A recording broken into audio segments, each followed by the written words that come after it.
Hello friends, welcome back to another doubt की video of this YouTube channel. ये question हमारा chapter circle से है। तो क्वेश्चन से क्या बोला गया है? The equation of a circle is x square plus y square equal 4। The centre of the smallest circle touching this circle and the line x plus y is equal to 5√2 has the coordinates. बस 4 option दे रखे हैं। अब कौन सा correct है वो तो हम इसको सॉल्व करेंगे, हमें पता चल जाएगा। तो चलिए फ्रेंड्स, सीधे क्वेश्चन को सॉल्व करते हैं। क्वेश्चन को सॉल्व करने से पहले, वीडियो में आगे बढ़ने से पहले, अगर आप चैनल पर नए हैं तो जल्दी से चैनल को सब्सक्राइब कर देना और वीडियो को लाइक भी ठोक देना। So let's see how to solve this question now. तो फ्रेंड्स, सबसे पहले जो डिटेल्स हमारे पास दे रखे हैं उनको पहले लिख लेते हैं और जो हमसे पूछा गया उसको लिख लेते हैं। फिर इसका डायग्राम बनाएंगे और फिर इसके आगे हम सॉल्व करेंगे। ठीक है, तो बस देखिए इसका डायग्राम बना लेते हैं।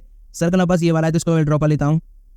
ये हमारे पास हो गया सर्कल। ठीक है, x square plus y square equal to 4। तो इसको कैसे बना सकते हैं? आप इधर साइड बनाएंगे तो फिर इधर सर्कल आएगा, इधर बनाएंगे तो इधर सर्कल आएगा। तो मैं क्या करता हूँ, मैं नीचे की तरफ बना देता हूँ ये लाइन। ये रही मेरे पास में लाइन। ठीक है, आपको ज़्यादातर यही तरीका मिलेगा आप अगर कहीं भी देखेंगे, लेकिन आप इस तरह से बना सकते हैं। इधर आप लाइन कर लीजिए तो छोटा सर्कल यहाँ बन जाएगा। ठीक है, इसमें कोई दिक्कत नहीं है। अब देखिए ये वाला बड़ा सर्कल है तो ये हमारे पास स्मॉल सर्कल आपको बनाना है। इस तरह से आपको लाइन ड्रॉ करनी है, दूर निकले। ठीक है, अब ये क्या है भैया, इस तरह से यहाँ पे एक छोटा सा सर्कल है जो कि इन दोनों को टच कर रहा है। ये आपस क्वेश्चन में बात की गई है, टच कर दिया। ठीक है, यहाँ पर लाइन की इक्वेशन हो गई। ये मैंने मान लिया इसका सेंटर लेट से सी स्मॉल सर्कल का, और इसका मैंने मान लिया ओ। ठीक है, ये मैंने बी पॉइंट मान लिया। देखिए इस तरह से ये मीट हो रहे होंगे और ये यहाँ पर इस तरह से आ रहे होंगे। तो ये परपेंडिकुलर कर रहा हुआ यहाँ पर, तो आपको समझ आ रहा है। यहाँ पास ए पॉइंट मान लिया, ये पास सी है तो बीच में हो गया बी, और यहाँ पास ओ है ना, इसको मैं 0,0 मान रहा हूँ। जो हमारे पास जो ये वाला सर्कल है, ये सर्कल की इक्वेशन क्या है हमारे पास में? एक्स स्क्वायर प्लस में y square is equal to 4। तो यहाँ पर इसका आप सेंटर देखेंगे तो 0,0 आ रहा है। क्यों? आप इसको कंपेयर कर लीजिए किससे? x माइनस एच का होल स्क्वायर प्लस में y माइनस के का whole square is equal to r square. तो यहाँ पर h और k की वैल्यू 0 है, तो इसका मतलब इसके जो सेंटर के कोऑर्डिनेट्स है वो 0 है। ठीक है, तो ये हमारे पास जनरल इक्वेशन होती है सर्कल की, जो कि हम आप देख सकते हैं कंपेयर करके h और 0 में मिल रही है। इसलिए मैंने 0,0 किया है इसके सेंटर को। ठीक है, बड़े वाले सर्कल की। अब यहाँ तक आपको सारी बातें अभी क्लियर होनी चाहिए। फ्रेंड्स, अगर आपको एक चीज दिख रही होगी कि ओ बी क्या भैया? रेडियस है बड़ी वाले सर्कल की। तो अगर मैं यहाँ से रेडियस निकालना चाहता हूँ, देखिए आर स्क्वायर को कंपेयर करूँ तो मुझे यहाँ से क्या मिलेगी? मुझे यहाँ से आर की वैल्यू मिल रही है 2 प्लस माइनस 2 मिलेगी, लेकिन रेडियस से एक मैग्नीट्यूड लेंगे तो +2 में मिल रही है। तो ओबी की वैल्यू तो बस कितनी आएगी? तो देयरफॉर ओबी मेरे पास आ गया 2। ठीक है, ओबी की तो वैल्यू मुझे 2 मिल गई। ओ के पास कोऑर्डिनेट क्या है? 0,0। क्या चाहिए? ठीक है, सी के कोऑर्डिनेट्स। तो कैसे निकालेंगे? तो फ्रेंड्स, यहाँ पर हम लगाने वाले हैं डिस्टेंस फार्मूला। अब डिस्टेंस फार्मूला यहाँ पर हम पैरामीट्रिक फॉर्म वाला लगाएंगे। वो कौन सा होता है भैया? देखिए यहाँ पर मैं लिखता हूँ, distance of a point from line ax plus by plus c is equal to 0। ये जनरल इक्वेशन होती है किसी भी लाइन की। बस क्या हो जाता है भैया? ये हो जाता है मेरे पास में p is equal to modulus of ax1 plus में vy1 प्लस में c1 अपॉन में क्या हो जाता है? अपॉन में हो जाता है under root of a square plus में b स्क्वायर। तो ये हम यहाँ पर लगाने वाले हैं। ठीक है, पैरामीट्रिक फॉर्म यहाँ पे लगाएंगे। Distance of a point from line तो ये है, लेकिन पॉइंट बस क्या है? तो पॉइंट हमारे पास है ये रहा p x1 कॉमा में y1। ठीक है, ये हमने पॉइंट p हमने एज्यूम किया है। तो इस तरह से है। तो यहाँ पर अगर मैं OA निकालना चाहूँ, देखिए सीधे मैं क्या निकाल रहा हूँ? बड़ा वाली लाइन, सबसे बड़ी वाली लाइन निकाल लेता हूँ OA मेरे पास कितनी हो जाएगी? OA मुझे मिल जाएगी भैया OA ओरिजिन, और ये तो हमारे पास वो पॉइंट हो गया जो कि आपस पी के कंपैरेटिव में हो गया, और ये लाइन हमारे पास ये वाली हो गई। ठीक है, तो अगर आप देखेंगे तो यहाँ से OA, तो O के पास क्या है? 0,0। तो मतलब x और y1 की वैल्यू क्या है? 0,0। तो x1 भी 0 y1 भी 0, तो ये दोनों 0 हो गए। तो इसलिए मैं 0 + 0 कर रहा हूँ, प्लस में जो कांस्टेंट है c1। देखिए यहाँ पर इज इक्वल टू में, लेकिन अब c आप इधर लेके आएंगे, इधर 0 रखेंगे तो ये बस इधर आएगा तो क्या हो जाएगा? माइनस के 5√2 हो जाएगा, इज इक्वल टू 0 होगा। तो ये बस हो जाएगा माइनस के 5√2। ठीक है, मॉडुलस अपॉन में क्या हो जाएगा? a square plus b square का रूट। तो देखिए a और b की वैल्यू पास है क्या?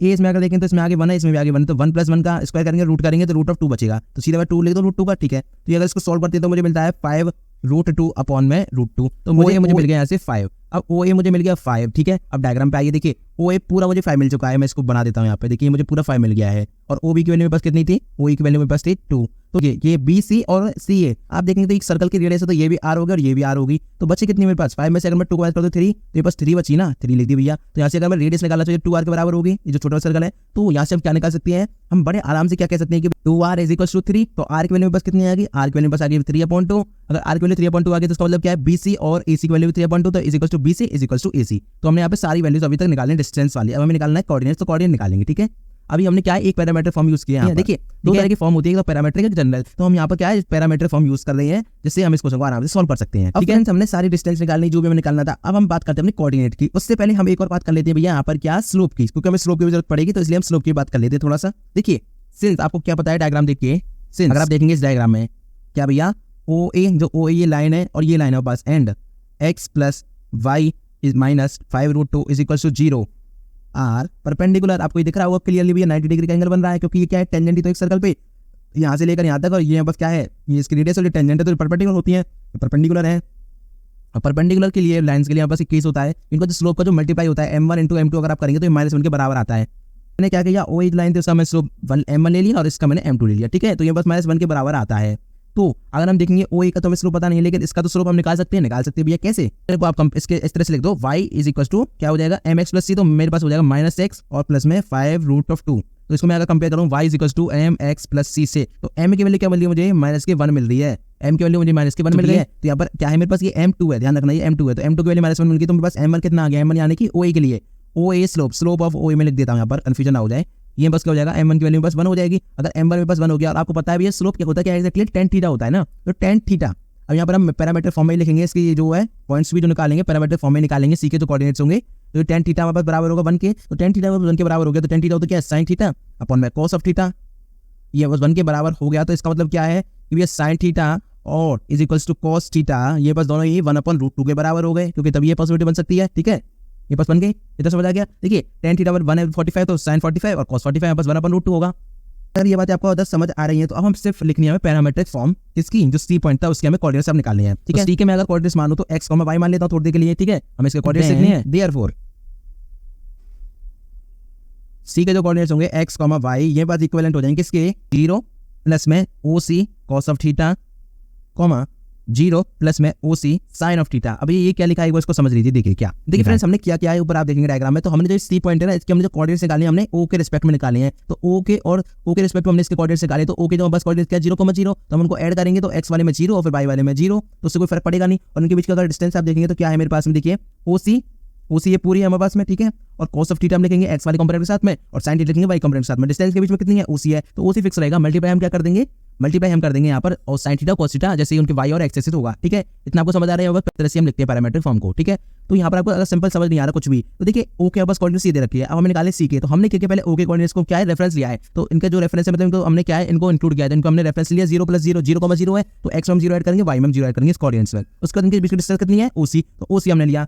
अब हमें चाहिए cos थीटा और sin थीटा। x के लिए हमारे पास होता है cos थीटा और y के लिए होता है sin थीटा। आप इस क्वेश्चन को समझ लेंगे, थोड़ा सा याद रख सकते हैं। अगर आपको नहीं समझ आ रहा, आप इसको डिटेल में जाकर समझ सकते हैं, YouTube पे बहुत सारी वीडियोस आपको पहले से मिल जाएंगी। तो आपको समझ आ गया हमने क्या किया, हमने रेफरेंस लिया है इसका, जो हमारे पास सर्कल ऑलरेडी दे रखा था ना, उसका सेंटर का हमने रेफरेंस लिया है, और दूसरे जो स्मॉलर सर्कल उसका हमें सेंटर निकाल रहे हैं। ठीक है, तो यहाँ से हम वैल्यूज पुट कर देते हैं, तो ये बस कितना आ गया? OC की वैल्यू बस कितनी थी हमने अभी निकाली है, OC की वैल्यू बस हो गई भैया जी है क्या मेरे पास OB प्लस में BC। मैं यहाँ लिख देता हूँ OC इज इक्वल टू मेरे पास था OB प्लस में BC, और OB की वैल्यू बस कितनी आई? ये बस 2 था, क्वेश्चन में गिवन था, प्लस में BC की वैल्यू बस 3/2 थी, तो ये बस अगर आप इसको सॉल्व करते हैं तो ये बस होता है भैया 7/2। तो ये बस क्या है? OC की वैल्यू आ चुकी है, तो 7/2 और cos थीटा हमने निकाल लिया 1/√2 कॉमा इसमें भी यही होगा 7/2 इंटू में 1/√2। तो दोनों जो है सेंटर इसके सेम आ रहे हैं, तो मेरे पास जो सेंटर आ रहा है स्मॉल सर्कल का वो क्या है?